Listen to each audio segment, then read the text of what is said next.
Rekan-rekan yang diberkati oleh Tuhan kita Yesus Kristus, kita mau mengucap syukur atas anugerah Tuhan di dalam kehidupan kita. Sungguh sebuah sukacita yang luar biasa ketika kita masih disertai dari hari pertama ketika kita tiba di tempat ini hingga pada saat ini. Kita ada bukan karena kita kuat, bukan karena kehebatan kita, tapi semata-mata hanya karena anugerah Tuhan di dalam kehidupan kita.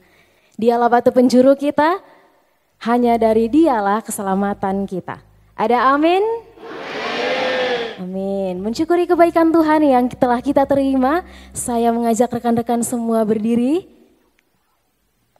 Mari memberikan senyuman yang paling manis dan saling berjabat tangan dengan rekan-rekan di samping kiri, kanan, depan dan belakang sambil mengucapkan Tuhan Yesus mengasihimu.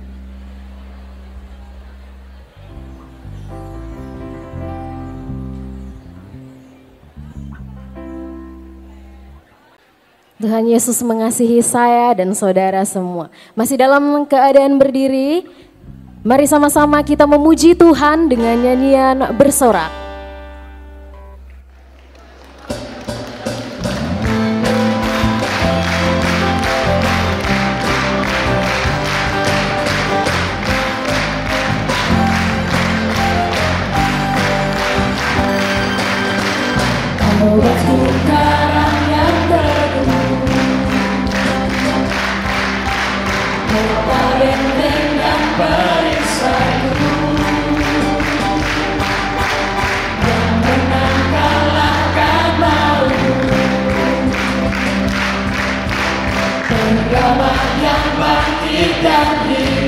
Katakan kau Yesus batu penjuru. Yesus batu penjuru. Darimulah keselamatanku. Yang menang kalahkan maut. Yang menang kalahkan maut. Penyelamat yang bangkit dari hidup. Sama-sama kita katakan haleluya.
Kita akan membuka ibadah kita dengan doa.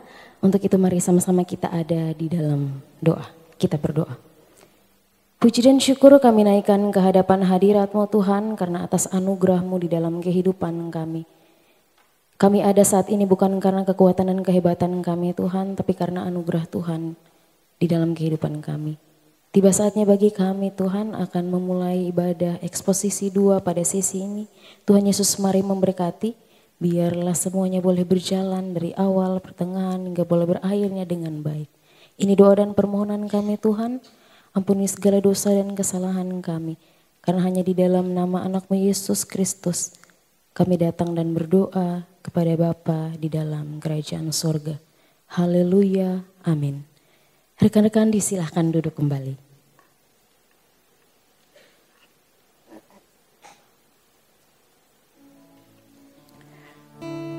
Rekan-rekan yang terkasih dalam Tuhan kita Yesus Kristus, anugerah Tuhan yang sempurna dan tidak berkesudahan itu selalu menyinari kehidupan kita. Sejak pagi kita terbangun hingga malam ketika kita kembali tertidur. Tidak pernah sedetik pun Dia meninggalkan kita. Namun sebagai manusia yang berdosa, baik secara sadar maupun tidak sadar, seringkali kita melakukan kesalahan dan tidak hidup sesuai dengan kehendak-Nya. Bahkan di dalam pekerjaan kita, di dalam pelayanan kita, dan dimanapun kita berada, terkadang kita lebih memilih hal-hal yang hanya menguntungkan pribadi kita. Sadarkah kita bahwa kita telah menyakiti hatinya? Oleh karena itu, pada kesempatan ini saya mengajak kita semua yang hadir pada saat ini. Kita ada di dalam saat teduh. Masing-masing kita mengakui setiap dosa dan kesalahan kita secara jujur di hadapan Tuhan. Mari kita ada di dalam saat teduh.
Satu-satunya Allah yang patut kita sembah.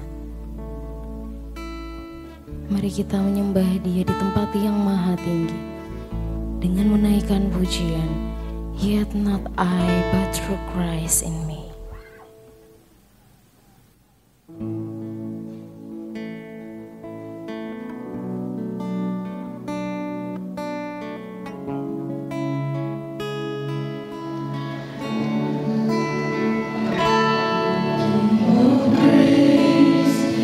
Jesus, my Redeemer, there is no more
Rekan-rekan yang terkasih dalam Tuhan kita Yesus Kristus, seperti tertulis di dalam pertama Yohanes 1 ayat 9, jika kita mengaku dosa kita dengan setia, maka ia adalah setia dan adil sehingga ia akan mengampuni segala dosa kita dan menyucikan kita dari segala kejahatan.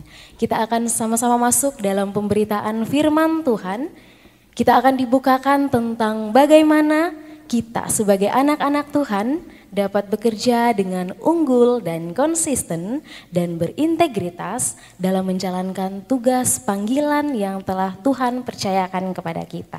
Kita akan sama-sama belajar lagi dari Daniel, dari kesetiaan dan ketekunan Daniel, dan kita juga belajar bagaimana kita dapat bertumbuh dan berkembang seperti Daniel di dalam pekerjaan kita. Mempersiapkan pemberitaan firman Tuhan pada sesi ini, mari sama-sama kita naikkan pujian In Christ Alone.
Selamat pagi.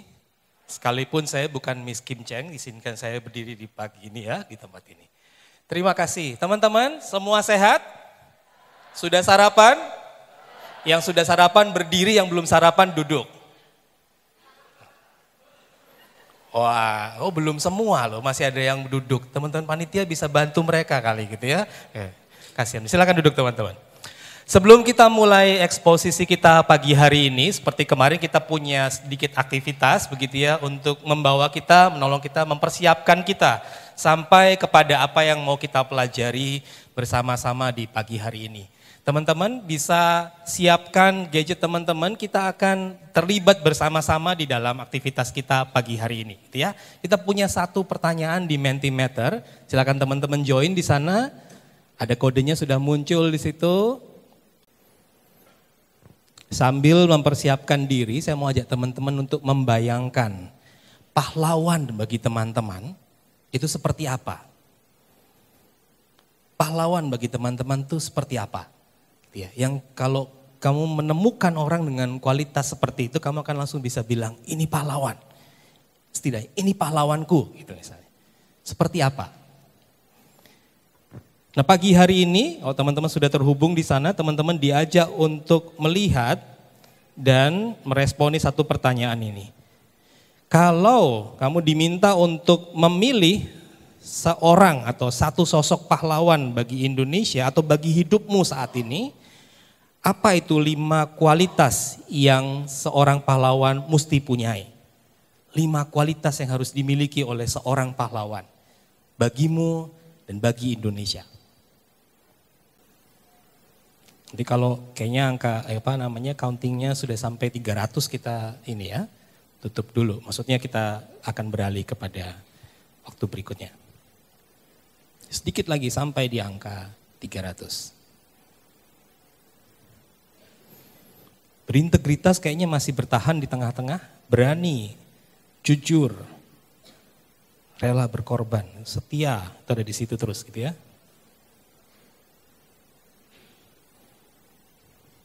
Sudah 350 lebih. Baik, terima kasih teman-teman untuk respon teman-teman. Kita akan masuk kepada pembacaan firman Tuhan dan setelah itu kita akan masuk ke dalam eksposisi. Selamat pagi semuanya.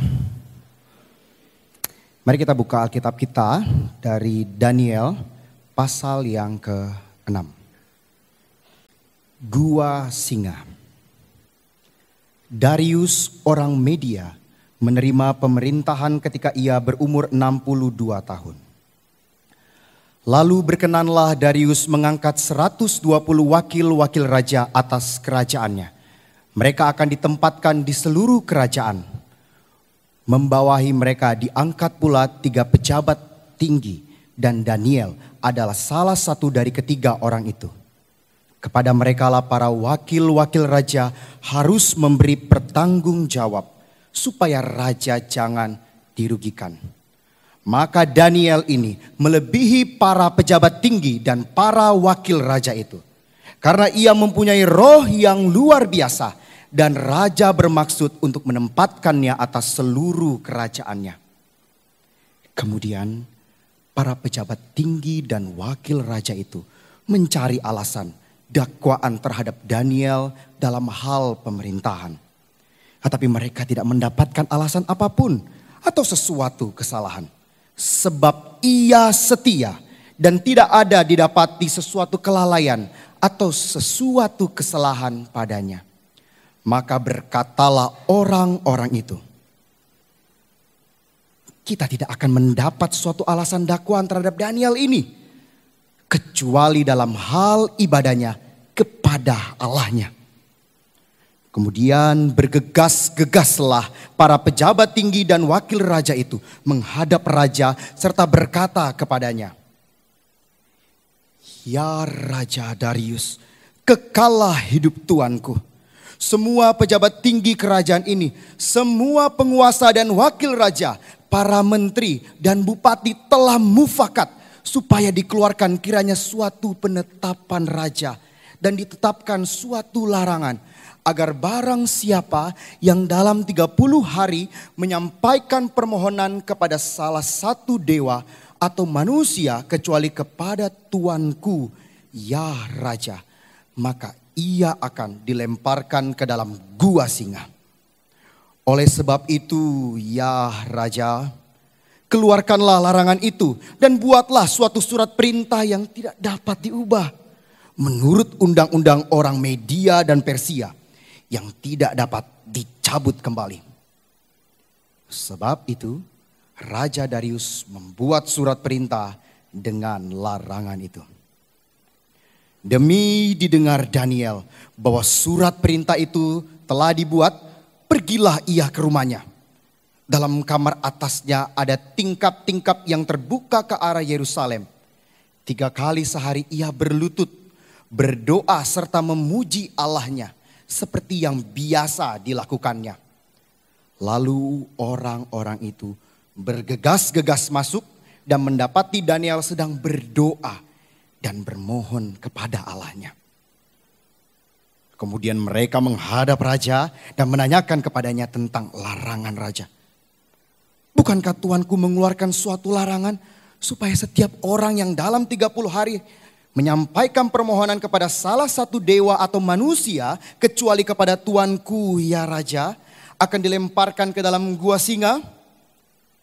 Jawab raja, perkara ini telah pasti menurut undang-undang orang Media dan Persia yang tidak dapat dicabut kembali. Lalu kata mereka kepada raja, Daniel, salah seorang buangan dari Yehuda, tidak mengindahkan Tuanku, ya raja, dan tidak mengindahkan larangan yang Tuanku keluarkan. Tetapi 3 kali sehari ia mengucapkan doanya. Setelah raja mendengar hal itu, maka sangat sedihlah ia. Dan ia mencari jalan untuk melepaskan Daniel. Bahkan sampai matahari masuk, ia masih berusaha untuk menolongnya. Lalu bergegas-gegaslah orang-orang itu menghadap raja serta berkata kepadanya, ketahuilah ya raja, bahwa menurut undang-undang orang Media dan Persia tidak ada larangan atau penetapan yang dikeluarkan raja yang dapat diubah. Sesudah itu raja memberi perintah, lalu diambillah Daniel dan dilemparkan ke dalam gua singa. Berbicaralah raja kepada Daniel, Allahmu yang kau sembah dengan tekun, dialah kiranya yang melepaskan engkau. Maka dibawalah sebuah batu dan diletakkan pada mulut gua itu. Lalu raja mencap itu dengan cincin materainya dan dengan cincin materainya para pembesarnya, supaya dalam hal Daniel tidak dibuat perubahan apa-apa. Lalu pergilah raja ke istananya dan berpuasalah ia semalam-malaman itu. Ia tidak menyuruh datang penghibur-penghibur dan ia tidak dapat tidur.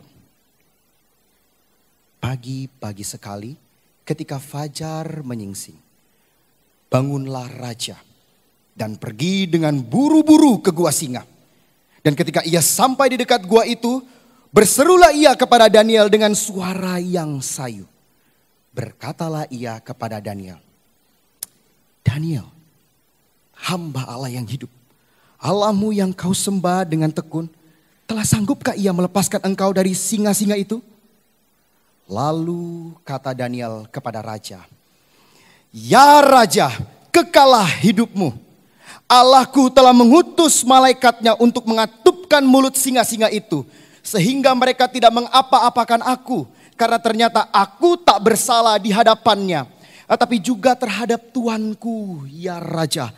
Aku tidak melakukan kejahatan. Lalu sangat sukacitalah raja dan ia memberi perintah supaya Daniel ditarik dari dalam gua itu. Maka ditariklah Daniel dari dalam gua itu dan tidak terdapat luka apa-apa padanya, karena ia percaya kepada Allahnya. Raja memberi perintah, lalu diambillah orang-orang yang telah menuduh Daniel dan mereka dilemparkan ke dalam gua singa. Baik mereka maupun anak-anak dan istri-istri mereka. Belum lagi mereka sampai ke dasar gua itu, singa-singa itu telah menerkam mereka, bahkan meremukkan tulang-tulang mereka. Kemudian Raja Darius mengirim surat kepada orang-orang dari segala bangsa, suku bangsa dan bahasa yang mendiami seluruh bumi. Bunyinya, bertambah-tambahlah kiranya kesejahteraanmu. Bersama ini kuberikan perintah bahwa di seluruh kerajaan yang kukuasai, orang harus takut dan gentar kepada Allahnya Daniel. Sebab dialah Allah yang hidup, yang kekal untuk selama-lamanya. Pemerintahannya tidak akan binasa dan kekuasaannya tidak akan berakhir. Dia melepaskan dan menolong dan mengadakan tanda dan mujizat di langit dan di bumi. Dia yang telah melepaskan Daniel dari cengkaman singa-singa. Dan Daniel ini mempunyai kedudukan tinggi pada zaman pemerintahan Darius dan pada zaman pemerintahan Kores, orang Persia itu. Amin. Good morning, KNM. Can we have the Mentimeter display? Minta tolong Mentimeternya ditampilkan. This morning as we look at Daniel chapter 6, our title will be Taat dan Setia, for we serve a living God. Pagi ini waktu kita belajar bersama-sama dari Daniel pasal 6, judul dari eksposisi kita adalah Taat dan Setia, karena kita melayani Allah yang hidup. So in the Mentimeter just now that you did, 5 qualities for a hero for you, or for Indonesia, yeah? And those words that are bigger means that more of you have said the same things. Jadi waktu kita melakukan Mentimeter pagi hari ini, 5 kualitas apa yang perlu dimiliki oleh seorang pahlawan bagimu atau Indonesia. Dan 5 kata yang besar-besar itu di tengah itu adalah kata-kata yang sering berulang. Berintegritas atau integrity. Berapa orang yang tulis itu? How many of you? How many of you have wrote integritas? Berani.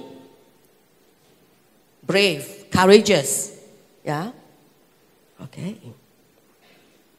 Bijaksana. So integrity, courage, wisdom. Bertanggung jawab. Okay, 4. Rendah hati. Thank you. Rela berkorban. Okay. Berkhidmat. Okay, thank you. Setia.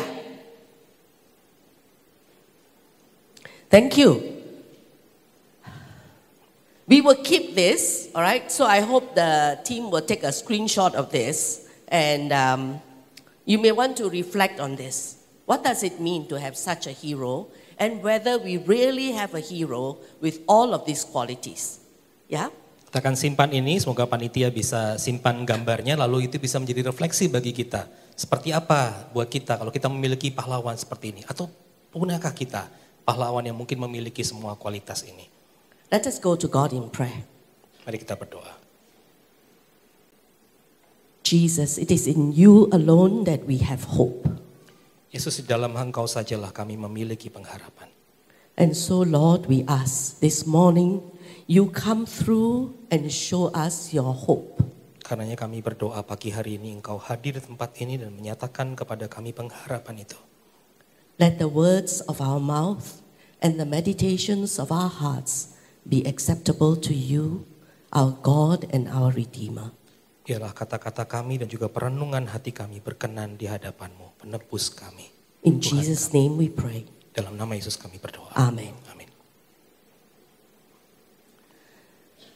This morning, as we hear the scripture from chapter 6 of Daniel, I'm not sure whether you realize, yesterday's reading, we met one king.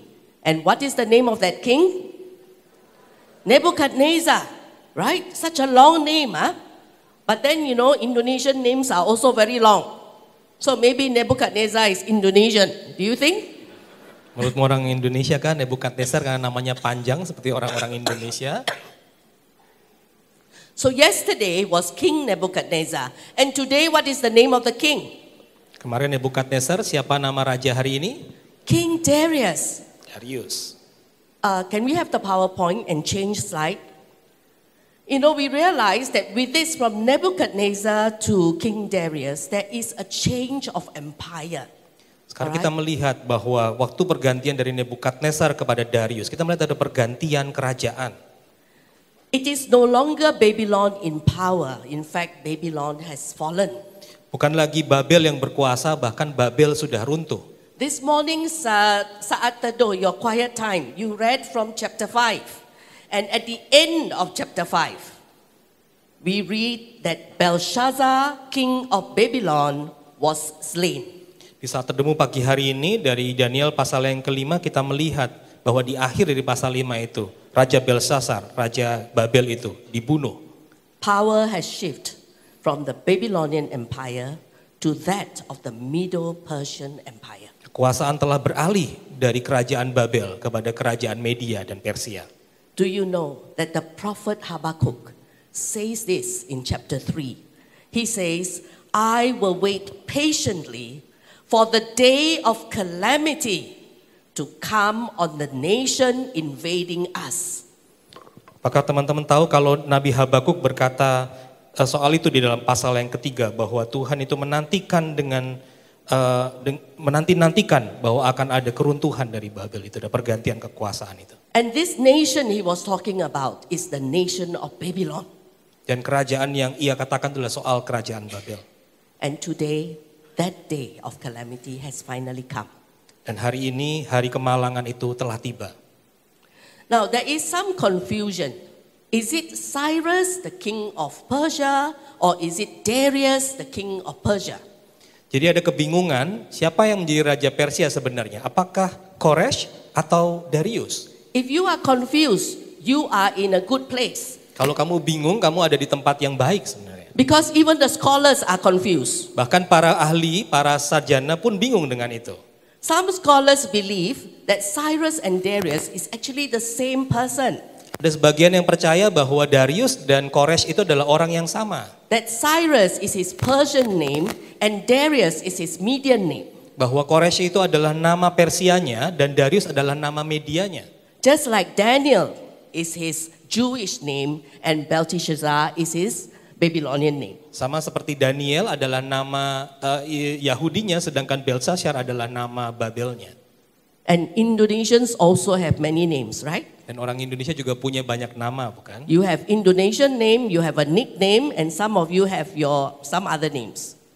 Ada nama resmi, nama Indonesianya, lalu nama panggilannya atau bahkan nama-nama yang lainnya. The second possible theory is that Cyrus was the king of Persia.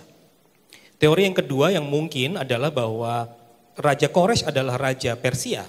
And when Cyrus conquered, the Persian Empire conquered the Babylonian Empire, Cyrus appointed Darius the Mede as king over Babylon. Ada kemungkinan pada waktu dia menguasai atau mengalahkan Babilonia dan menguasai seluruh wilayah Persia itu, dia mengangkat Darius untuk berkuasa atas wilayah Babel. Whatever it is, there was such a man, Darius the Mede. Apapun itu, tetapi ada bahwa ada seorang Darius, Raja Media itu. And it is amazing that while mighty Babylon has fallen, Daniel has remained. Dan mengagumkannya adalah bahwa sekalipun kerajaan yang besar Babilonia itu sudah runtuh, tetapi Daniel tetap ada di sana. Next slide, please. Daniel remained through the turbulent times and the changing empires. Daniel melalui masa-masa yang bergejolak dan kerajaan demi kerajaan yang silih berganti. This timeline is found in your buku acara, page 16. Lini masanya ada di buku acara teman-teman, halaman 16. And I want next slide. I will zoom in for you. Di slide ini saya akan memperbesar atau memfokuskan pembelajaran kita. The purple star on the far right shows where we are today. Di bintang yang berwarna ungu itu adalah waktu di mana kita berada saat ini di dalam pembelajaran kita pagi ini. And you know, Daniel has been around since the beginning of Nebuchadnezzar's reign. Jadi Daniel itu sudah ada di sana sejak kira-kira dari awal masa pemerintahan Nebukadnezar. So if you look at this timeline, you see that Daniel has been around from the beginning of Nebuchadnezzar. He was a young teenager at that time. Jadi pada waktu Nebukadnezar mulai memerintah dan Daniel ada di sana, dia mungkin seorang remaja di awal-awal masa mudanya. He and his friends were younger than most of you. Dia dan teman-temannya bahkan mungkin lebih muda daripada kebanyakan kita di tempat ini. But the amazing thing is that Daniel served Nebuchadnezzar throughout his 43 years of reign. Dan yang luar biasa adalah Daniel melayani Nebukadnezar di sepanjang 43 masa pemerintahan Nebukadnezar itu. After 43 King tahun. Nebuchadnezzar died, there was this period of uncertainty and turbulence in Babylon. Setelah Nebukadnezar mati, ada situasi yang tidak menentu dan ada situasi yang kacau. And di this is Babel. usually the case, right? When, you know, a powerful, successful king has passed on and he has reigned for such a long time. It's hard to find a replacement. Dan itu biasanya terjadi bukan kalau ada seorang pemimpin yang hebat yang kemudian meninggal atau dia menyelesaikan masa pemerintahannya, maka kemudian ada situasi yang menjadi kacau. And for him to live long enough to witness the fall of Babylon is amazing. Dan bagi Daniel untuk hidup panjang, berumur panjang dan menyaksikan keruntuhan Babilonia, keruntuhan Babel adalah sesuatu yang luar biasa. Next slide. And so then in this new empire, Daniel finds himself appointed as one of 3 administrators in the kingdom. Jadi di kerajaan yang baru ini Daniel diangkat sebagai salah satu dari 3 pejabat pemerintah di kerajaan yang baru itu. By this time, Daniel is about 80 years old. Pada waktu itu Daniel sudah berumur kurang lebih 80 tahun. Anyone here is 80? Ada yang sudah 80 tahun di sini? No one dare to confess. Gak ada yang mau Anyone, ngaku ya. anyone feel like 80? Ada yang sudah merasa seperti 80 tahun? Lydia, how come I knew it was going to be you? And here you have Daniel at 80 years old. He is still in active service and he is still trusted and relevant amidst the changing times. Sekarang kita melihat Daniel yang sudah 80 tahun tapi masih aktif melayani, masih aktif di dalam pemerintahan dan dia bahkan masih dipercaya dan masih relevan di dalam masa-masa yang terus berganti itu. When you think about your parents and you think about your seniors, how old do you think they should retire? Kalau kamu membayangkan orang tuamu atau para orang-orang tua yang lainnya, berapa tua menurutmu mereka perlu memasuki masa pensiun? Berapa umur mereka pada waktu mereka mestinya memasuki masa pensiun? 60. How many of you agree 60, retire? Berapa banyak yang setuju kalau 60 tahun harusnya sudah pensiun? Okay, thank you. How many of you, your parents are 60 or your grandparents are 60 and at home retired? Berapa banyak dari antaramu yang orang tuamu atau kakek nenekmu sudah 60 tahun dan mereka sudah pensiun? What are they doing at home? Apa yang mereka lakukan di rumah? Gardening, okay? Berkebun. What else? Apalagi? Sorry. Apa itu? What are they doing? Taking care of grandchildren. Merawat atau ikut merawat cucu, menjaga cucu.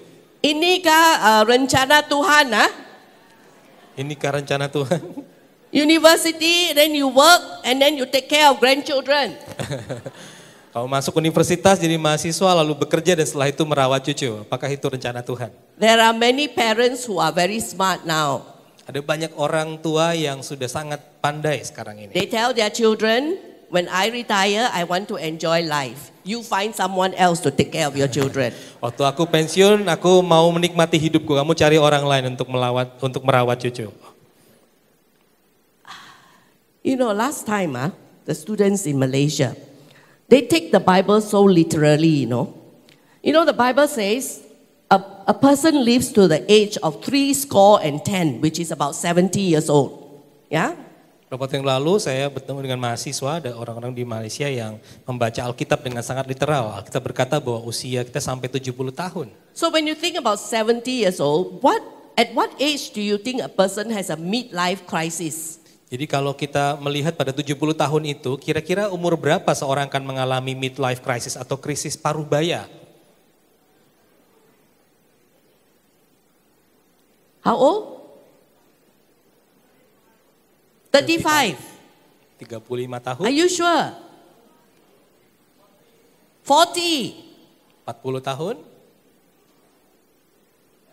You know, 35, you are at the prime of your age, you know. Kamu tahu nggak 35 How tahun can itu you be going masa-masa through emas. a gitu. midlife crisis? Bagaimana mungkin kamu masuk di krisis paruh baya?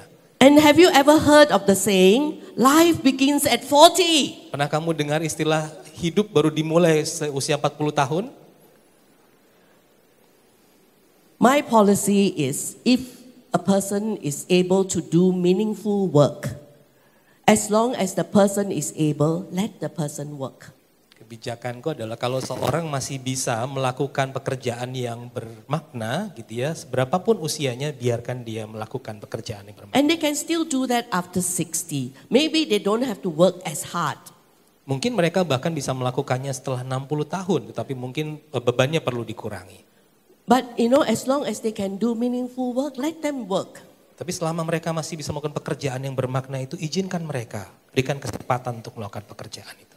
Many people retire at 60 and stay at home, look at each other and they quarrel. Banyak orang yang sudah pensiun di usia 60 tahun lalu tinggal di rumah saja, saling menatap dan kemudian berantem. Gitu ya. Okay? But you know, Daniel at 80 still trusted and relevant amidst changing times. That is what stands out for me. Tapi Daniel di usia 80 tahun masih aktif melayani di dalam pemerintahan, masih dipercaya dan relevan sekalipun waktu berganti. Dan itu mengagumkan, luar biasa. It is such an encouragement for us who are young and who are old. Ini adalah sebuah semangat bagi kita gitu ya, yang masih muda. Times have changed, but how do we stay relevant? Waktu bisa berganti, tapi bagaimana kita tetap relevan? Daniel was an ordinary man, but we find in chapter 6 how he served God with an extraordinary spirit. Daniel memang seorang yang luar biasa, tetapi kita menemukan di pasal yang ke-6 itu bahwa Daniel adalah seorang yang melayani dengan roh yang luar biasa. Do you have the chapter 6 with you? Can you read verse 3?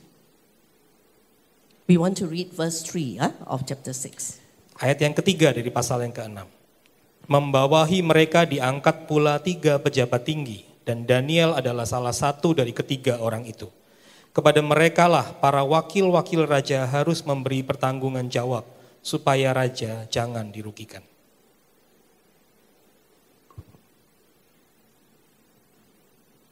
Chapter 3, 6 verse 3. Okay. Sorry, Oh, it chapter sounded 4, different from verse me. 4. Okay. Now, it says here, right, that Daniel so distinguished himself, right, with his exceptional qualities. Daniel, seperti di ayat yang keempat di dalam bahasa Indonesia dikatakan, Daniel melebihi para pejabat tinggi dan para wakil raja itu karena ia mempunyai roh yang luar biasa. Dan raja bermaksud untuk menempatkannya atas seluruh kerajaannya. Next slide. He so distinguished himself that Daniel was a class above all others. Dia berbeda dari orang-orang yang lainnya dan dia mengungguli orang-orang yang lainnya itu. If you do a word study of this particular verse, you will find that Daniel distinguished himself in his abilities, in his attitude, in the way that he works, and in the quality of his work. Kalau teman-teman melakukan studi kata dari bagian ini, di bagian ayat yang kita baca tadi, kita akan menemukan bahwa dia mengungguli orang-orang yang lainnya dalam hal apa? Dalam hal kemampuannya, dalam hal sikapnya atau tindak tanduknya, cara dia bekerja, dan kualitas pekerjaannya. The Message translation says that he was totally exemplary and trustworthy. Terjemahan dari The Message berkata bahwa dia sungguh-sungguh jadi orang atau jadi contoh yang baik, jadi teladan dan terpercaya. New King James Version says he was faithful. New King James Version berkata bahwa dia seorang yang setia. And the New Living Translation says always responsible. New Living Translation berkata bahwa dia seorang yang selalu bertanggung jawab. not corrupt, not negligent, and no misconduct. Tidak korup, tidak lalai, dan tidak melakukan pelanggaran. And you know, the amazing thing is that this is describing Daniel after he has been around for 65 years. Dan yang luar biasa ini menggambarkan Daniel setelah dia berada di sana selama 65 tahun. If you have lived as long as him and you have been in the working world for 65 years, Kalau kamu sudah hidup dan bekerja selama kurang lebih 65 tahun, this is really amazing. ini sungguh luar biasa kalau kamu digambarkan seperti itu. Because anyone will tell you that after 65 years of working, you know, you change as a person. Karena orang berkata bahwa setelah kamu bekerja selama 65 tahun, kamu akan menjadi seorang yang berubah, berbeda. There was a period of time when all my classmates from school used to have reunion. Ada waktu di mana teman-teman sekelasku dari masa waktu aku masih sekolah mengadakan reuni. The first reunion was when all of us turned 50 years old. 50. 50. Reuni pertama pada waktu kami semua kira-kira berusia 50 tahun. After that, we tried to have reunion every few years. Setelah itu kami mencoba untuk bertemu kembali di dalam beberapa kali reuni setiap beberapa tahun. Today, I am one of the few among my classmates who are still working. Most of them are retired. Saya sekarang ini hanya satu dari beberapa teman-teman kelas saya yang masih bekerja. Kebanyakan mereka sudah pensiun. But many of my classmates took optional retirement. Tapi banyak dari teman-teman saya mengambil pensiun optional atau mungkin pensiun dini mungkin dalam istilah kita. And you know the reason they do that is because they find that the people coming into the workplace, the new staff that are coming in, the younger staff that are coming in, they totally cannot work with them.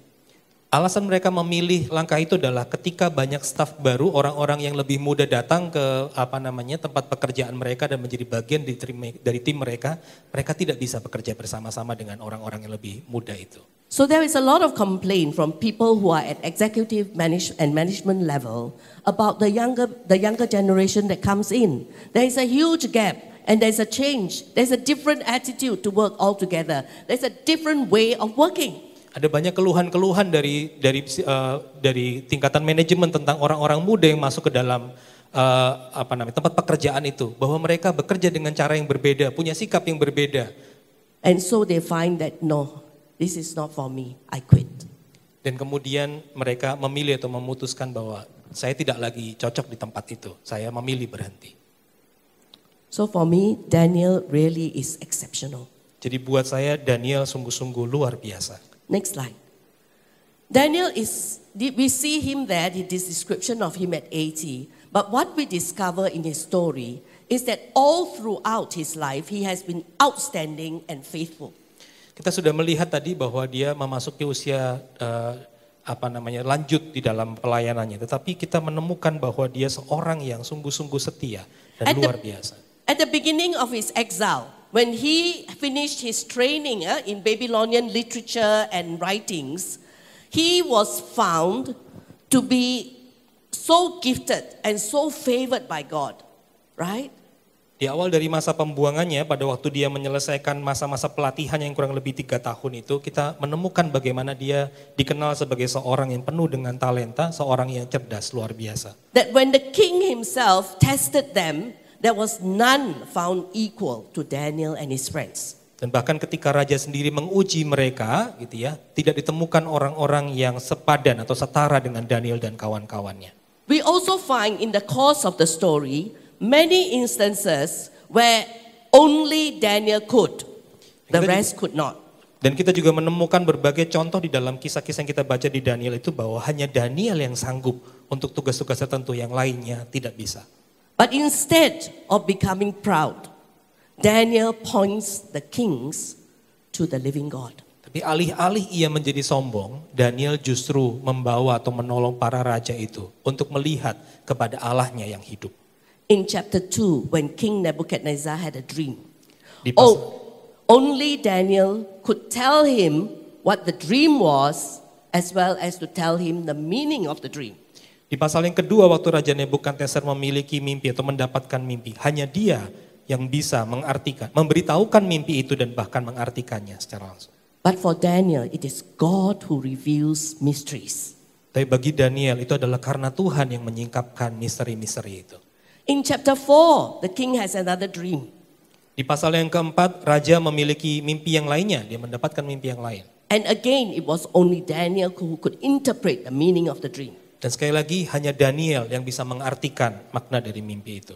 And here, because he understood what was happening, he advised the king, renounce your sin and wickedness. Dan karena itu, karena dia memahami apa yang sedang dikomunikasikan kepada raja itu, maka ia bisa mengingatkan raja, bertobatlah dari dosa-dosamu dan dari kedegilanmu.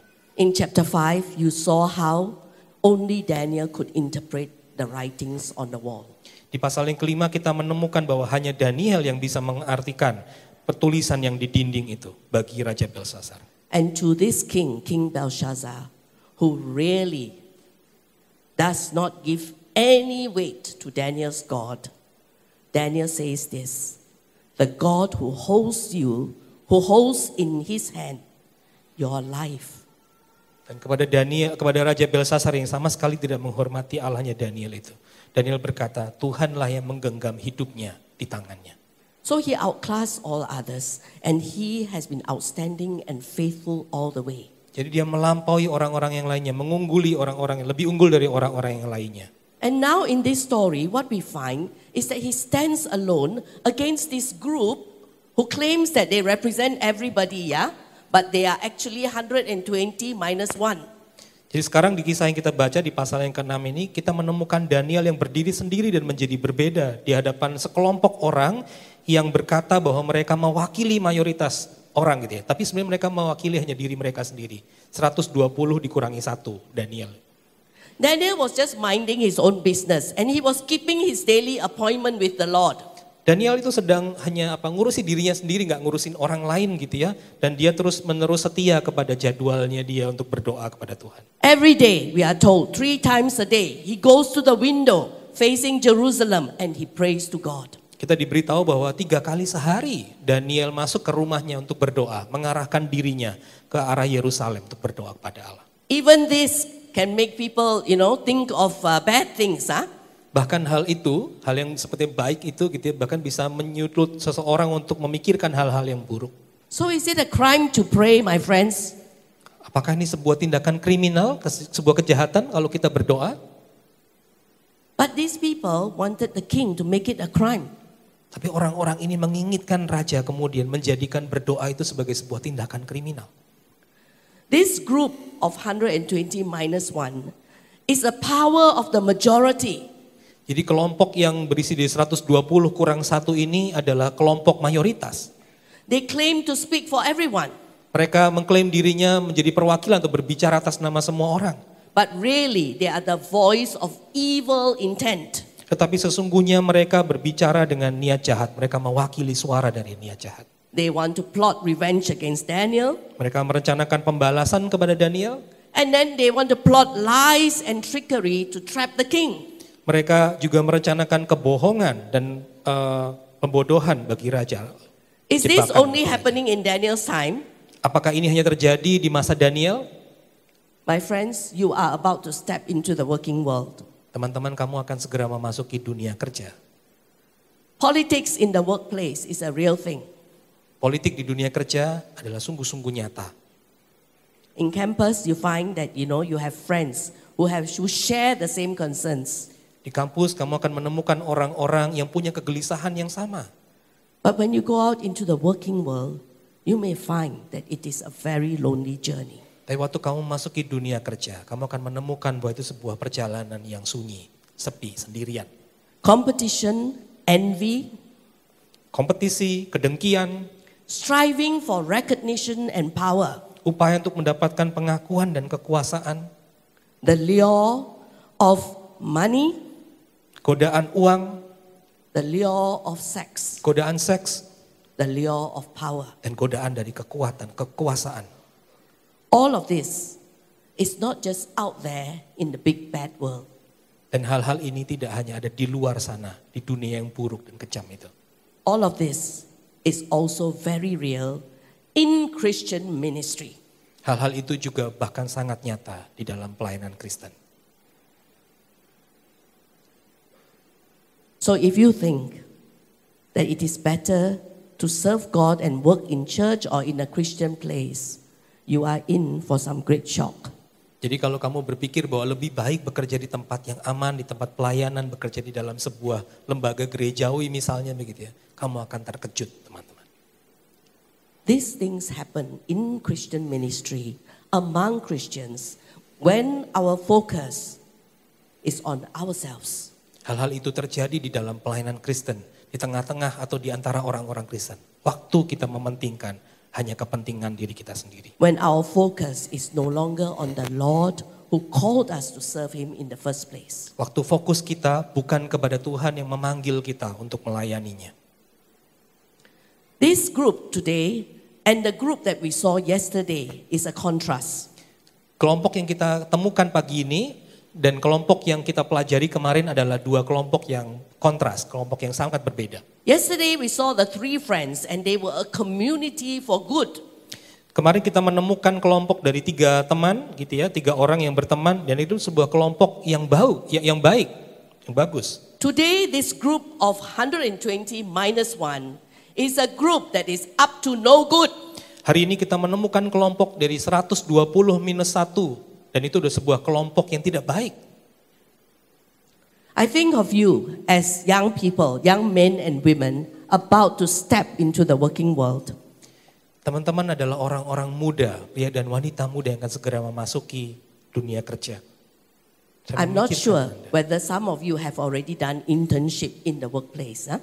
Saya nggak yakin apakah ada di antara teman-teman atau banyak di teman-teman sudah melakukan proses magang bagi dunia kerja. My dream for you as young men and women going out to work. Mimpi saya bagi teman-teman yang muda ini, waktu teman-teman memasuki dunia kerja, is to be able to find a mentor or a coach. Adalah supaya teman-teman bisa menemukan mentor atau pelatih-pelatih. Someone who can help you to navigate working life.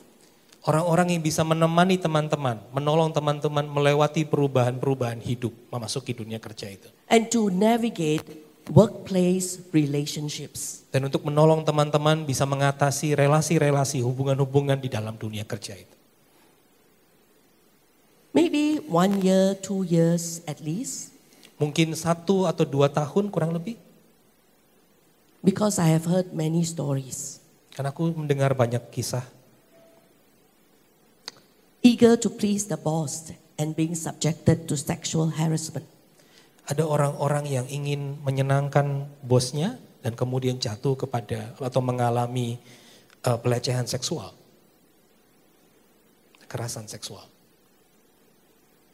Unfamiliar with how office politics work and becoming the victim of rumors and gossip. Enggak kenal bagaimana politik dunia kerja bisa terjadi dan kemudian dia justru menjadi korban dari rumors atau gosip. Being taken advantage of and pushed in a direction you don't want to go. Diperdaya, dikadalin gitu ya dan kemudian justru dipaksa untuk melakukan tindakan-tindakan atau mengambil langkah-langkah yang kita enggak sukai, enggak mau. And there is so much more. Dan ada begitu banyak lagi contoh-contoh yang lain. A mentor or a coach whom you can go to, whom you can talk to, whom you can think, how can I navigate this? Seorang mentor atau seorang pelatih, seorang pembimbing yang kepadanya kamu bisa pergi dan bertanya atau memikirkan bersama-sama bagaimana memutuskan situasi-situasi itu di dalam dunia kerja. For the older ones among us who are already out in the working world, bagi setiap kita yang mungkin lebih tua yang sudah ada di dalam dunia kerja hari ini, I want to encourage you, please do not become so busy that you have no time to invest in the younger ones. Saya mau mendorongmu untuk mengingat bahwa jangan sampai menjadi terlalu sibuk sampai tidak bisa menginvestasikan hidup kita kepada orang-orang yang lebih muda. Now, if you choose a mentor or a coach who is someone who is very high in their field, Kalau kita memilih seorang mentor atau seorang pelatih yang sudah sangat berpengalaman atau sangat tinggi di bidangnya, because you want to become like this person, karena kita ingin menjadi seperti orang itu, sometimes they forget what it was like being a young staff. kadang-kadang mereka lupa seperti apa rasanya menjadi seorang staf muda pada waktu mereka memulainya. Sometimes they are not able to give you time. Kadang-kadang mereka tidak bisa lagi memberikanmu waktu. So a mentor or a coach doesn't necessarily have to be an expert, but someone who will give you time. Jadi menjadi seorang mentor atau seorang coach tidak selalu adalah seorang yang sangat ahli di bidangnya, tetapi seorang yang bisa memberikanmu waktu. Let me move on. The last thing why I think that he is so exceptional. Apa yang membuat Daniel sedemikian luar biasa? Kita mau lihat sama-sama pagi ini. I believe that Daniel took to heart Jeremiah's advice for them in his letter to the exiles. Saya percaya bahwa Daniel menganggap serius apa yang dikatakan oleh Nabi Yeremia, dinasihatkan oleh Nabi Yeremia bagi orang-orang yang ada di dalam pembuangan. Jeremiah chapter 29, the most famous verse is verse 11. Yeremia 29, ayat yang paling terkenal mungkin adalah ayat ke-11. Where, God says, I know the plans I have for you. Tuhan berkata, aku tahu rancangan apa yang ada padaku untukmu. But verse 7 of chapter 29, encourage God's people who are in exile, seek the peace and the prosperity of the city to which I have carried you into exile. Tetapi di dalam ayat yang ke-7 Tuhan mendorong orang-orang atau umat-umatnya yang ada di dalam pembuangan untuk mengusahakan kesejahteraan di kota di mana ia telah menempatkan orang-orang itu. Pray to the Lord for it, because if it prospers, you will prosper. Berdoalah bagi tempat di mana kamu ditempatkan, karena kalau tempat itu menjadi sejahtera, kamu pun akan mengalami kesejahteraan. This is a call to take ownership for a people who are not their own. Ini adalah sebuah panggilan untuk kita memiliki rasa memiliki atau bertanggung jawab atas orang-orang yang bahkan bukan sebangsa. This is calling us to say that these people are also people in God's eyes. Ini sebuah panggilan untuk kita melihat dan berkata bahwa orang-orang ini adalah orang-orang yang dimiliki oleh Tuhan yang berharga di mata Tuhan. No matter how cruel or evil they were. Walaupun mereka mungkin jahat, walaupun mungkin mereka orang-orang yang mengambil tindakan-tindakan yang buruk. This call is also to take a sense of stewardship. Dan ini adalah sebuah panggilan untuk kita punya rasa tanggung jawab atau panggilan Allah untuk punya rasa melayani. A stewardship of God's calling for His own life as well as for His people. Rasa tanggung jawab untuk melayani bagi dirinya sendiri gitu ya, atau bagi masyarakat atau bagi orang-orang yang ada sekelilingnya. As a people in exile, they are supposed to be active and proactive. Sebagai orang-orang yang ada dalam pembuangan, mereka seharusnya menjadi orang-orang yang aktif bahkan proaktif. Not to complain against their enemies. Tidak terus-menerus punya komplain atau mengeluh soal musuh-musuh mereka. But to pray and to seek its peace and its prosperity. Tapi untuk berdoa dan mengupayakan kedamaian dan kesejahteraan di tempat itu. To work for the good of this land that is their home away from home. Untuk mengupayakan apa yang baik di tanah itu walaupun mereka tinggal jauh dari rumah mereka sendiri. For Daniel specifically, in exile, he has been called to serve in the courts of the superpowers of his day. Bagi Daniel secara khusus bahwa di tempat pembuangan itu dia dipanggil untuk bekerja, untuk melayani di dalam istana raja. So in terms of the way that he served, you find that there is no holding back. Pada waktu dia bekerja, kita melihat apa yang dia lakukan. Dia tidak lagi diikat oleh hal-hal yang di belakang, dia memberikan dirinya sepenuhnya. There is no half-hearted service. Tidak ada pelayanan yang separuh hati. To him, this is more than just work. Bagi dia ini adalah lebih daripada sekedar bekerja. This is God's trust. Ini adalah kepercayaan Tuhan, mandat Tuhan baginya. It's not doing the minimum just to get by. Dia tidak hanya melakukan hal-hal yang minimal hanya untuk bertahan, hal-hal yang seadanya. In contrast to Daniel, we meet King Darius. Hal yang berbeda sebagai kontras dari Daniel, kita bertemu dengan Raja Darius. Darius who was tricked and who was trapped by his own commands. Raja Darius yang tertipu dan terjebak oleh perintahnya sendiri. There is a Persian law that says any decree by the king cannot be repealed. Jadi ada hukum atau undang-undang di Persia yang mengatakan bahwa apapun yang menjadi ketetapan raja tidak dapat dibatalkan. Now, King Darius is actually quite brilliant in the way that he organized the kingdom administratively. Kalau kita melihat Raja Darius memang seorang yang sangat pintar, seorang yang brilian. Lihat cara bagaimana dia mengelola pemerintahannya. 120 satraps, but under 3 administrators. Jadi dia punya 120 wakil raja atau gubernur dan dia punya 3 petinggi di atas mereka. He also has a keen eye for those who are excellent in work. Dan dia juga punya mata yang jeli untuk melihat orang-orang yang punya pekerjaan yang sangat baik. And Daniel caught his attention. Dan Daniel ada di dalam perhatiannya. But what we see is that this king, who is actually a hero in the eyes of those who are waiting for Babylon to fall. Tetapi kita melihat kemudian raja ini yang dianggap sebagai pahlawan bagi mereka yang menanti-nantikan kejatuhan Babel sebelumnya. Is very human. Adalah seorang manusia juga. He is not immune to pride. Dia tidak imun atau tidak dia juga akan mengalami menjadi sombong. And pride leads him to make unwise moves. Dan kesombongan itu sangat mungkin bahkan membuat dia kemudian mengambil tindakan-tindakan yang tidak bijak. The temptation to be the center of worship. Godaan untuk menjadi pusat dari penyembahan. Because the law is you can pray to no other gods for 30 days except to the king. Karena kita lihat ketetapannya adalah bahwa orang tidak boleh berdoa kepada ilah-ilah yang lainnya kecuali kepada raja. And so the temptation to be God. Jadi godaan untuk menjadi ilah itu, menjadi Tuhan. Just grips him. Kemudian menjebaknya. We all have our heroes. Kita semua punya pahlawan. Some of us, the heroes are in the church. Sebagian kita mungkin pahlawan kita ada di dalam gereja. Orang-orang yang menjadi model bagi kita. For some of us, they are the political leaders that we hope will bring change.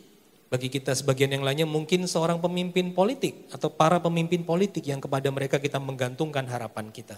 But what we find is that one by one, our heroes are falling. Tapi apa yang kita temukan? Bahwa satu demi satu para pahlawan itu berjatuhan. There was one general election in my country. Ada satu waktu pemilu di negara saya. And all of us were putting great hope that all of our efforts in this general election will bring about a change of the corrupt government. Dan waktu itu kami semua mengupayakan, menaruhkan seluruh energi kami, perhatian kami, harapan kami bahwa pemilu ini akan menyingkirkan pemerintahan yang korup dan membawa sebuah harapan yang baru. But when the elections results were announced, we all just went into a deep depression. Tapi pada waktu hasil pemilu itu diumumkan, kami semua masuk ke dalam sebuah perasaan depresi atau kekecewaan, kesedihan yang mendalam.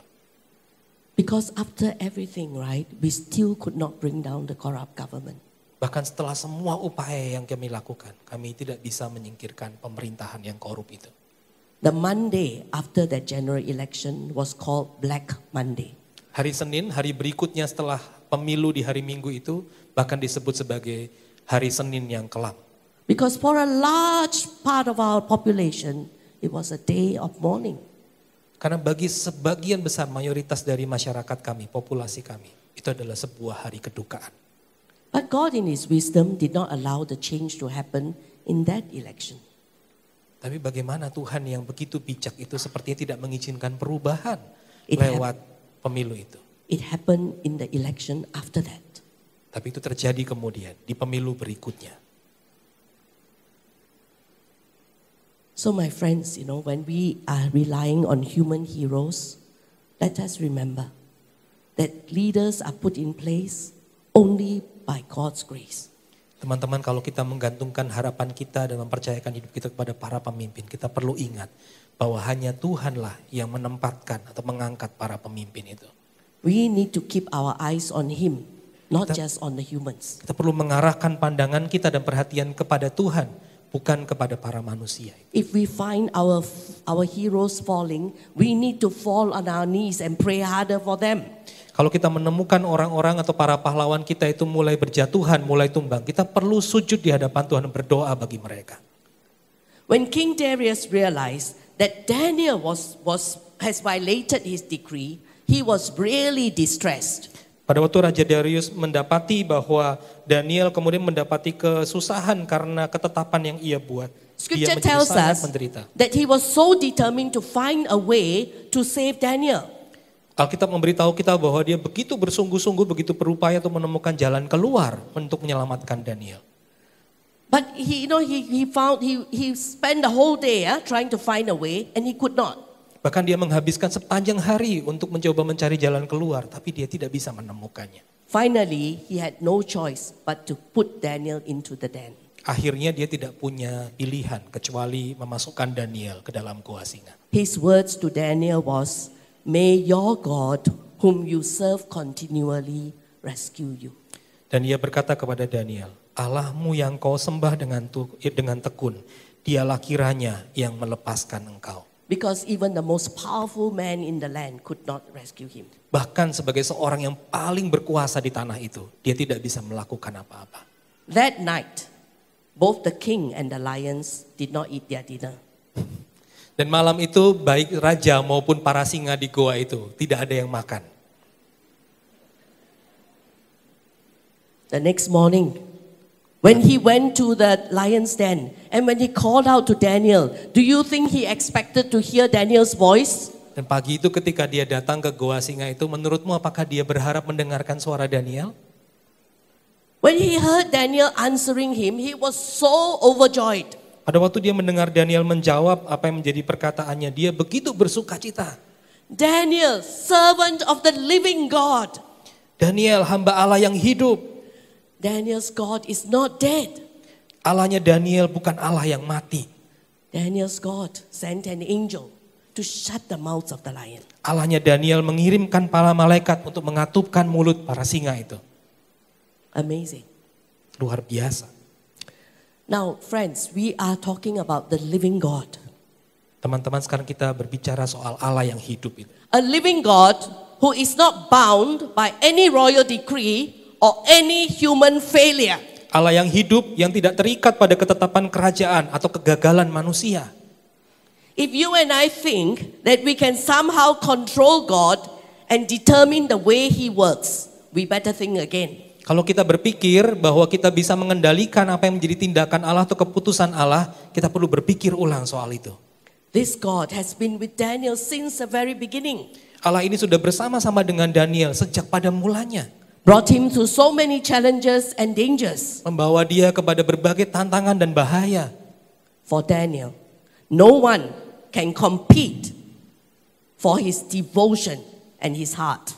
Dan bagi Daniel, tidak seorang pun bisa menyaingi kesetiaannya, devosinya, kesungguh-sungguhannya mengikuti Tuhan yang hidup itu.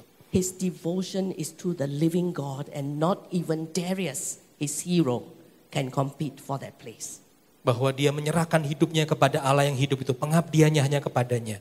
Bahkan Raja Darius pun tidak mendapatkan perlakuan yang sedemikian daripada Daniel. For Daniel, whether he is praying at the window or whether he is in the lion's den, it is an opportunity for him to meet with God. Bagi Daniel, apakah dia berdoa di jendela di rumahnya atau di dalam goa singa itu? Keduanya adalah kesempatan untuk berjumpa dengan Tuhan. The living God is a God who refused to be mollified or to be nullified by others. Tuhan yang hidup itu Tuhan yang menolak untuk dikerdilkan atau dinihilkan oleh yang lainnya. King Nebuchadnezzar tried to do that. Raja Nebukadnezar mencoba melakukannya. Which God can rescue you from my hand? He tells the three friends. Tuhan yang mana yang bisa menyelamatkanmu dari tanganku? Dia berkata kepada tiga teman Daniel. And he is forced to acknowledge you are the servant of the Most High God. Dan dia dipaksa kemudian untuk mengakui bahwa dia adalah hamba dari Allah yang maha tinggi itu. Empires change and kingdoms come and go. Kerajaan-kerajaan berganti. Kekuasaan-kekuasaan berganti. But King Darius says this, the kingdom of the living God will not be destroyed. Tetapi Raja Darius berkata, kerajaan dari Allah yang hidup itu tidak akan bisa dihancurkan. the living God. Tuhan yang hidup itu, He accomplishes His purpose through every taat and setia person. Allah yang hidup itu menggenapkan tujuannya lewat setiap orang yang taat dan setia.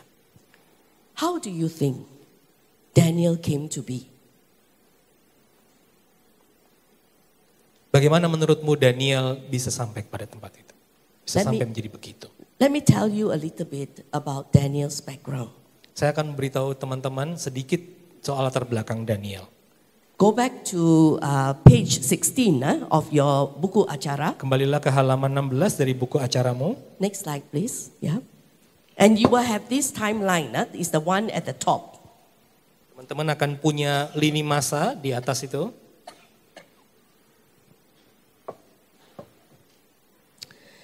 This is a timeline to show you. You find Daniel born around 620 BC. Yeah. Next slide, please. Daniel lahir Zoom sekitar sini. tahun 620 sebelum Masehi.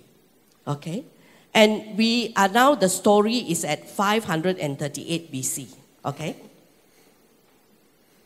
Dan kisah ini sekarang ada di tahun sekitar 538 sebelum Masehi. During his growing up years, before Daniel was sent into exile, Daniel grew up in an environment where the majority are unfaithful to God. Pada waktu Daniel tumbuh di masa-masa awal hidupnya sebelum pembuangan di masa remajanya, dia tumbuh di dalam sebuah situasi di mana orang-orang di sekelilingnya adalah bukan orang-orang yang setia. And his condition, his situation gives him every excuse not to turn out okay. Situasi atau kondisi di sekelilingnya memberikan kepadanya kemungkinan dan hal-hal yang mendukungnya untuk tidak hidup baik-baik. His nation, his own country, Judah, was filled with violence and injustice. Negerinya, Yehuda itu adalah negeri yang dipenuhi dengan kekerasan dan ketidakadilan. Full of wrongdoing and conflict, Banyak pelanggaran-pelanggaran dan juga kejahatan dan konflik. where the law is paralyzed. Dan hukum itu dilumpuhkan, hukum tidak berdaya. Not this slide, the previous one, please. Yeah. This you can find in Habakkuk chapter 1, verses 1 to 4. Kita bisa menemukan ini di kitab Habakuk pasal yang pertama ayat 1 sampai ke 4. Many times when I read this description of Judah, I was thinking, wow, these words are so true about my own country. Waktu saya membaca soal ini, saya berkali-kali merasa bahwa ini sebuah situasi mirip dengan negeri di mana saya berada. Daniel also during his time, growing up, saw how when King Josiah died, and King Josiah was a good king, right? He saw when King Josiah died, very quickly, all the good that King Josiah did was overturned by his sons. Waktu Daniel tumbuh di masa-masa itu, dia menyaksikan bagaimana Raja Yosia mati. Dan seketika setelah Raja Yosia mati, tidak lama setelah itu, segala hal yang baik yang sudah Raja Yosia bangun, kemudian diputar balikan. In these circumstances, friends, it's easy to become disillusioned and to give up. Di dalam situasi seperti itu sangat mudah bagi kita untuk menjadi kecewa dan menyerah. But who were his role models? Who were the ta'at and setia people who shaped his faith? Tapi siapakah orang-orang yang menjadi teladan bagi Daniel pada masa itu? Siapakah orang-orang yang taat dan setia di sekelilingnya yang membentuk imannya? I want to suggest to us that one of the key ta'at and setia influencer in Daniel's life Saya mau menyarankan kepada teman-teman bahwa salah satu hal yang menolong kita untuk bisa taat dan setia adalah punya orang yang mempengaruhi hidup kita. is King Josiah, Dan itu di dalam hidup Daniel adalah Raja Yosia marked by the yellow star. yang ditandai oleh bintang warna kuning itu. Next slide. King Josiah, he was one of the 8 good kings of the southern kingdom. Raja Yosia adalah satu dari 8 raja yang baik dari kerajaan di selatan ini. But you know that this particular picture shows you a span from Manasseh to Gedaliah. Gedaliah was appointed governor after they were exiled. Ya, jadi ini adalah gambar yang menunjukkan kepada kita membentang dari Raja Manasye sampai kepada Gedalia, seorang pemimpin yang diangkat pada waktu masa pembuangan.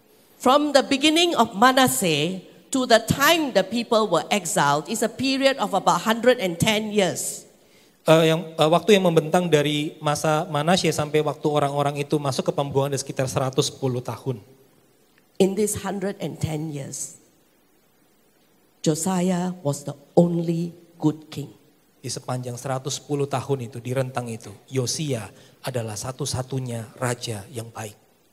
Before him, his grandfather Manasseh was so evil, he is said to be more evil than the nations the Lord had destroyed before them. Di waktu sebelumnya, kakeknya Manasye adalah raja yang sangat jahat, yang bahkan Tuhan berkata dia jauh lebih jahat daripada bangsa-bangsa yang pernah dimusnahkan oleh Allah. He is so evil, he really had no regard for the living God. Dia begitu jahat sampai-sampai sungguh-sungguh dia tidak punya rasa hormat kepada Tuhan yang hidup itu. He undid all the good that his father did. Dia membalikkan segala sesuatu yang baik yang ayahnya pernah lakukan. His father was King Hezekiah. Ayahnya adalah Raja Hizkia. He brought into the Lord's temple the Asherah poles and built altars to other idols in the holy temple. Dia membawa ke dalam bait Allah itu tiang-tiang Asyera dan juga bahkan para patung-patung sesembahan yang lainnya. He is so evil, he even sacrificed his own son. Dia begitu jahat sampai-sampai dia mengorbankan anaknya sendiri sebagai korban. After him, his son Amon, Josiah's father, did exactly everything his father did. Setelah itu kemudian Amon, bapaknya Yosia melakukan segala sesuatu yang persis seperti yang ia lakukan. So, for 57 years, this was how the country lived. Dan selama 57 tahun, itulah yang dihidupi oleh negeri itu. Josiah was a young boy, 8 years old when he became king. Yosia adalah orang yang sangat muda, umur 8 tahun pada waktu dia menjadi raja. How to be good? Bagaimana menjadi baik? But scripture tells us that when he was 16 years old, he began to seek the Lord. Dan Alkitab memberitahu kita pada waktu dia masuk usia 16 tahun, dia mulai mencari Tuhan. By the time he was 18th year of reign, he began to bring spiritual reforms in the kingdom. Dan pada waktu ia memasuki masa pemerintahannya yang ke-18 tahun, jadi usia 26 tahun, dia membawa reformasi rohani atau kebangkitan rohani di tanah di mana dia memimpin. The first change that he did when he started reforms was to give money to the priests to repair the temple and to clean the temple. Satu hal yang dia lakukan pertama kali pada waktu dia melakukan reformasi atau pembaruan spiritual di negeri adalah membuat orang-orang mengumpulkan atau dia mengumpulkan uang untuk diberikan kepada para imam dan memperbaiki rumah Allah. Everything that his father and grandfather had done to clean out. Apa yang sudah dilakukan oleh kakeknya maupun ayahnya membersihkan bait Allah itu, dia mengembalikan bait Allah kepada fungsinya. When they were doing that, they found the book of the law. And they found that written in the book of the law, the destruction of Judah is predicted and prophesied. Dan dia menemukan kemudian hukum-hukum Tuhan itu, kitab Taurat, dan juga di dalamnya tertulis bahwa kehancuran Judea itu sudah dinubuatkan. So the priests came and told Josiah about this. Dan kemudian para imam datang kepada Yosia membawa berita itu, memberitahukannya. When Josiah understood that this destruction was for sure, it did not stop him. It did not stop him from still wanting to renew covenant with the living God. Tapi ketika Yosia mengetahui itu, dia mendapatkan informasi itu tidak menghentikannya untuk melanjutkan apa yang sedang ia lakukan. Memperbaharui pembaruan perjanjian dengan Tuhan yang hidup itu. And together with the priests, King Josiah went throughout the land and destroyed all the idols and all the high places that his father and grandfather had built. Dan bersama-sama dengan para imam, ia pergi menjelajah ke seluruh negeri itu untuk menghancurkan tempat-tempat penyembahan kepada berhala-berhala dan ilah-ilah yang lainnya. He even went to the north, the northern kingdom that had already been exiled. Dan dia bahkan pergi ke kerajaan utara yang pada waktu itu juga sudah mengalami pembuangan. He destroyed the idols that were at Dan and Bethel, and all the places that were built by King Solomon, he also destroyed. Dan dia menghancurkan tempat-tempat penyembahan yang ada di Dan dan Bethel dan bahkan tempat yang dibangun oleh Raja Salomo sendiri. Dia bersihkan semua itu. But you know, friends, he already knew Judah was going to be exiled and destroyed. Tapi dia sudah tahu teman-teman bahwa Yudea akan hancur dan juga akan mengalami pembuangan itu. In his shoes, many of us would probably think that, what's the point? Di dalam posisinya mungkin kalau kita ada dalam posisinya kita mungkin berpikir, lalu untuk apa semua yang saya lakukan ini? Why do I want to work hard for a change for good? Kenapa aku harus bekerja keras untuk melihat atau mengupayakan perubahan menjadi semakin baik padahal keburukan pasti akan terjadi? Why do I want to renew covenant with a God who allows this to happen to my country? Kenapa aku mesti memperbarui perjanjian dengan Tuhan yang sudah pasti akan mengizinkan hal-hal buruk itu terjadi pada negeriku? But do you know, because of what he did, his impact, the impact of the spiritual reforms that he did, Tapi apa yang dia lakukan, pembaruan spiritual yang dia lakukan pada masanya, memberikan impak yang luar biasa. was on the parents of Daniel and his friends. Memberikan dampak yang kuat kepada orang tua dari Daniel dan teman-temannya. They were probably of his generation. Mereka, orang tua Daniel dan kawan-kawan itu mungkin ada di zaman yang sama dengan Raja Yosia itu. And we know that they were impacted because they gave to Daniel, to Hananiah, to Mishael, and to Azariah names that reminded them of who is the living God.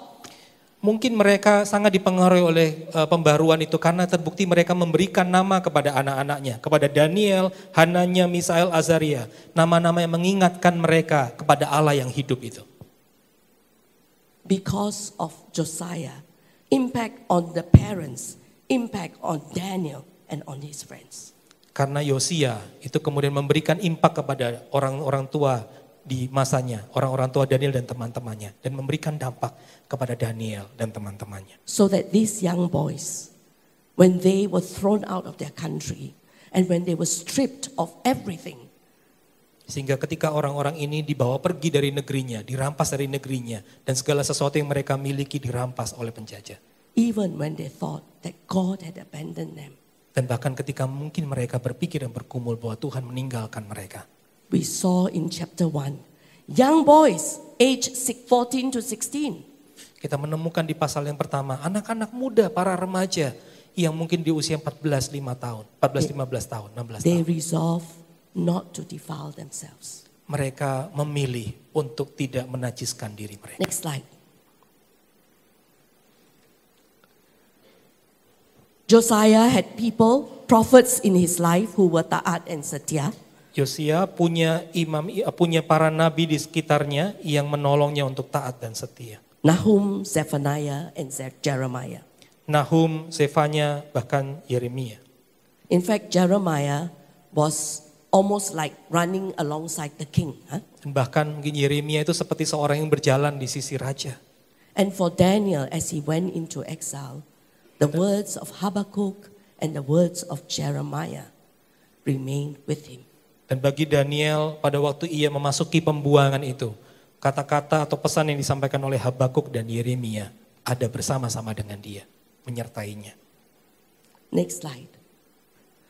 I take the trouble to show you this because, my friends, even in situations that seem to be so dark and so without hope, Saya punya kesulitan untuk membawa teman-teman melihat gambar ini atau melihat situasi ini karena bagi kita di dalam situasi yang sangat sulit. our living God has not given up hope. Tuhan yang hidup itu tidak kehilangan pengharapan dan tidak kehilangan cara. We see how he was alive and active at work. Dia adalah Allah yang aktif terus bekerja dan terus terlibat di dalam hidup kita. Do you know? Josiah, Jeremiah, Daniel, and their three friends, all of them were young people. Teman-teman tahu Yosia, Yeremia, dan juga Daniel dan 3 kawannya adalah orang-orang yang muda pada masa itu. Young in age when they respond to the Lord. Masih sangat muda usia mereka pada waktu mereka merespon kepada Tuhan. The living God seeks and is seeking for those who are seeking for him. Tuhan yang hidup itu mencari orang-orang yang mencari dia. We never know what we do, how it will be used by the Lord in his plan. Kita tidak pernah tahu apa yang akan kita lakukan bagaimana itu akan dipakai Tuhan untuk rencananya. Did Josiah know? Apakah Yosia tahu? He doesn't. Dia tidak tahu. He was responding to God. Tapi dia meresponi Tuhan. When we so far look at the story of Daniel, Daniel was the first to be exiled.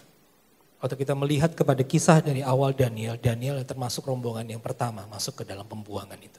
Today in chapter 6, when we see him, already Cyrus has decreed that the first people who want to return to rebuild the temple can go home. Sekarang pada waktu kita membaca dari pasal ini kita akan juga bisa menemukan di masa itu bahwa Quraisy sudah menetapkan bahwa ada rombongan pertama yang akan pulang ke Yerusalem untuk membangun kembali negeri mereka. When I see Daniel's place in the courts of the superpowers, and I see later on, right, the visions that God gave him, it's as if in this time of exile, in this time when the people are in desperate need of hope, God was preparing Daniel to be that voice of hope for them. Kalau saya melihat perjalanan Daniel yang ada di dalam kerajaan yang superpower pada masa itu, sekalipun di dalam pembuangan, di dalam masa yang mungkin penuh dengan kekelaman dan tanpa harapan bagi orang-orang yang mengalami pembuangan itu. Daniel, kehadirannya dan suaranya seakan-akan menjadi suara Allah yang membawa pengharapan bagi mereka di dalam pembuangan itu. So my friends, is your God dead or alive? Teman-teman, apakah Allahmu mati atau Allahmu adalah Allah yang hidup?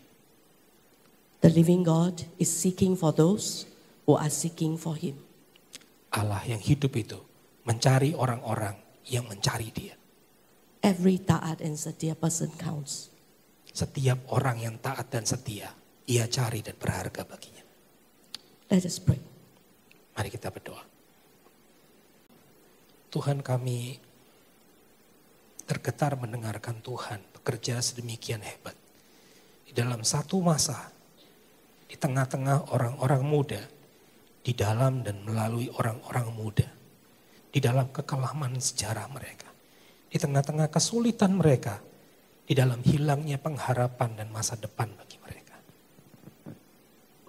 Tapi Tuhan menolong mereka dan memakai mereka dengan luar biasa ketika mereka belajar taat dan setia.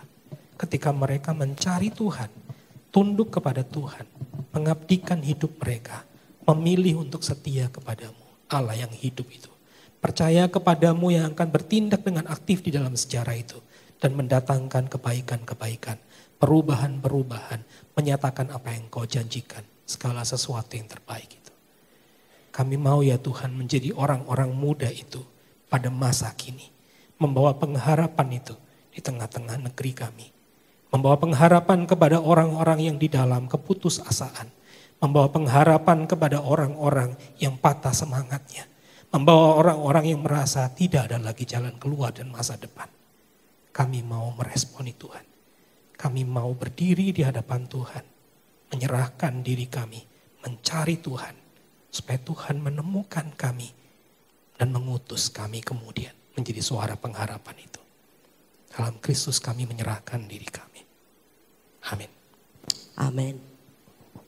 Afterwards, for your discussion, there is only one question. Yeah? So what about Daniel's story?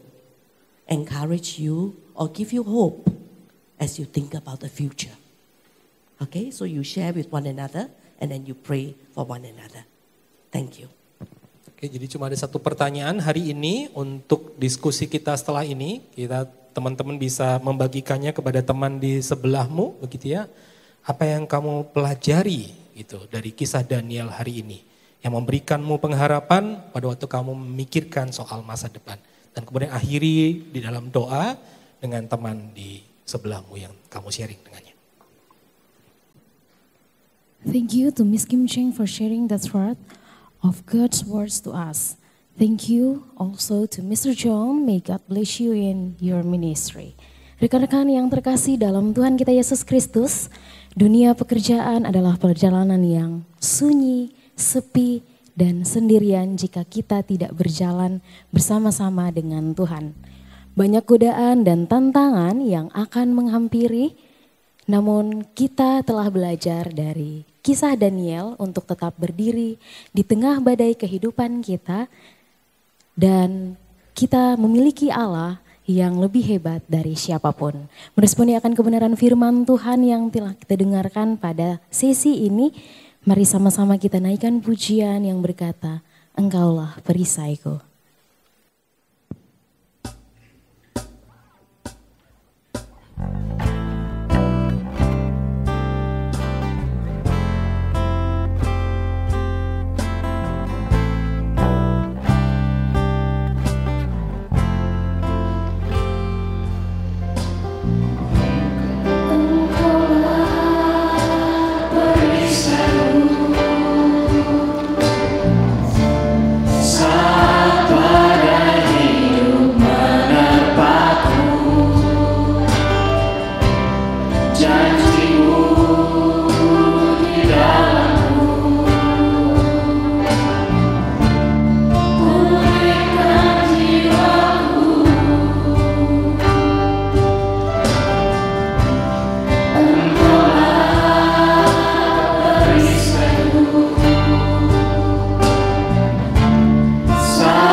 Bagaimana Dia menopang kita di saat kita lemah dengan kasih-Nya yang tidak berkesudahan.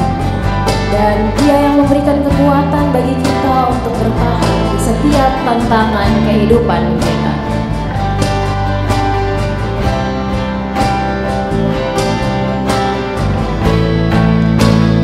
Di saat badai bergelora,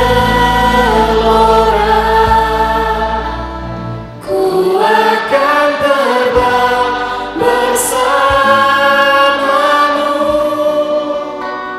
Bapa, Kau Raja atas semesta, ku transfer Kau Allahku. Di saat badai bergelora, ku akan terbang bersamamu.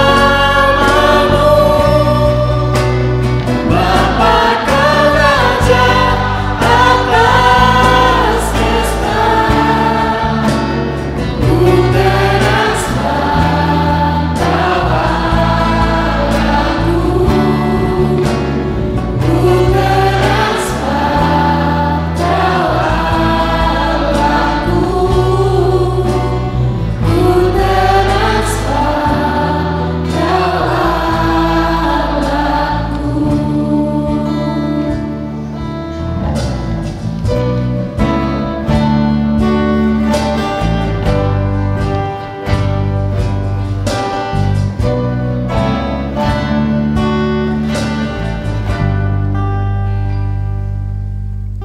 Rekan-rekan, kita telah berada di akhir ibadah pada sesi ini.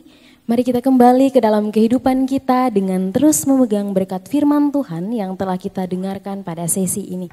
Mari terus menjadi pribadi yang tetap menjaga integritas kita sebagai anak-anak Tuhan dimanapun dan kapanpun kita berada. Serta tetap taat dan setia kepada Tuhan.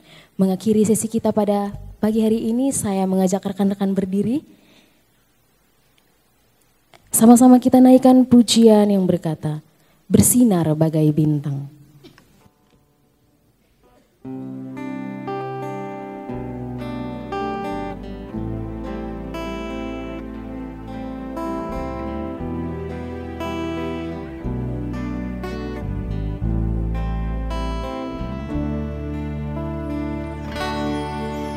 Kehidupan bukan hanya tentang waktu dan masa yang ada sejenak padanya.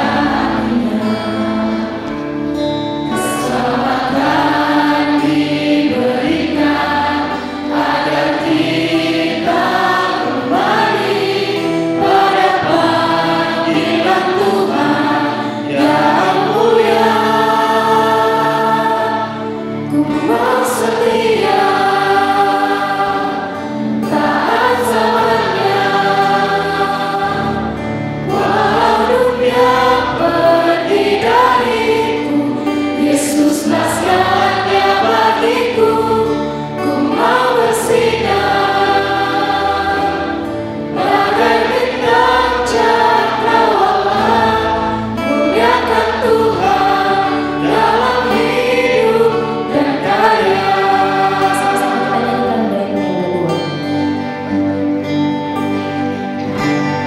Meski gelap sekitarku, bahaya terus menderu, tak akan membuatku tenggelam membisu. Sekali sediakan, kita pun dimampukan cerita pada semua kasih Tuhan. Ku mau setia, taat selamanya,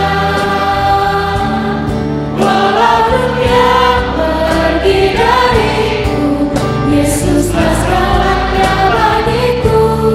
Ku mau bersinar bagai bintang cakrawala, muliakan Tuhan dalam hidup dan karya. Tak pernahnya keliru padaku,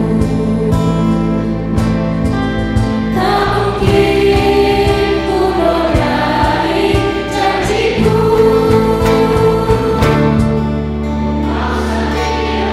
Ku mau setia, taat selamanya, walau dunia pergi dariku, Yesuslah segalanya bagiku. Ku mau setia, taat selamanya, walau dunia pergi dariku, Yesuslah segalanya bagiku. Ku mau bersinar bagai bintang cakrawala, muliakan Tuhan dalam hidup dan karya.